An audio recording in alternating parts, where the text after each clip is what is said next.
Welcome back to the wind tunnel.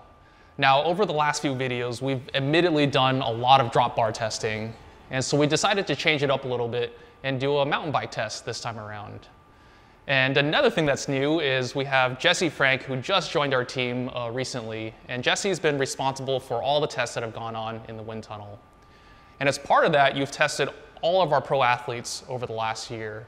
Over that experience, what is something that you've learned? So we've obviously tested a lot of equipment with these athletes, but by and large, the thing that has the biggest effect on these athletes' aerodynamics is their body position.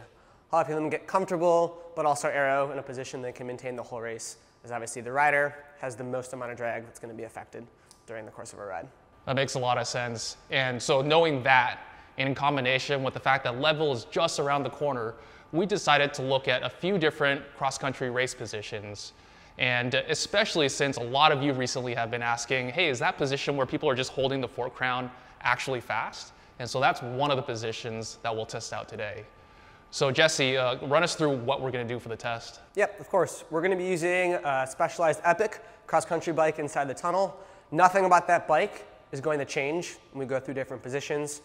We're going to take the average speed from last year's Leadville winner, Howard Grotz, which is around 26 kilometers an hour for the entire course. We're going to use that as our wind speed today, and then go through and test 4 different positions. The first position we're going to test is just your baseline position.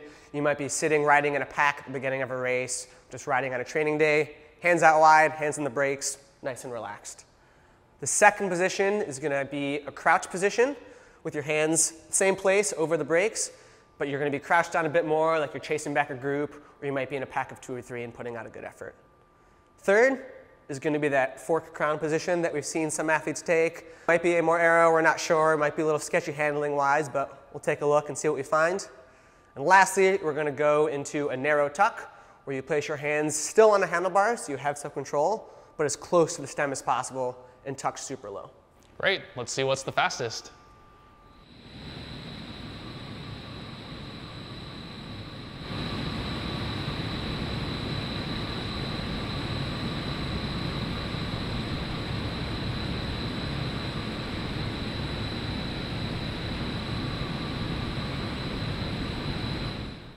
Well, Jesse, the results are in, and compared to baseline, that first slightly crouched position represented an entire 17 minutes saved over the Leadville course.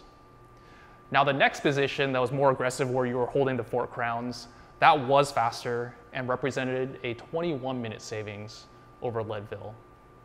Finally, the third position, where you're narrow and crouched down, that was actually the fastest, and you saved 23 minutes over the entire Leadville course. Wow, that's really cool to know.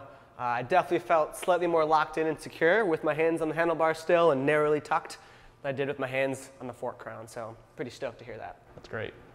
Well, Jesse, those numbers were almost unbelievable how big they were, right? And granted, we're not suggesting that anyone uses any of those positions throughout the entire 100-mile race, right? No, but if they ride in that position for even a quarter of the race, you can enjoy at least one burrito before your next competitor finishes. And so I guess the bigger takeaway is that anywhere where it's long and straight and you feel safe and comfortable holding any one of those 3 positions, that it'll be an enormous benefit. And so with that, thank you for watching.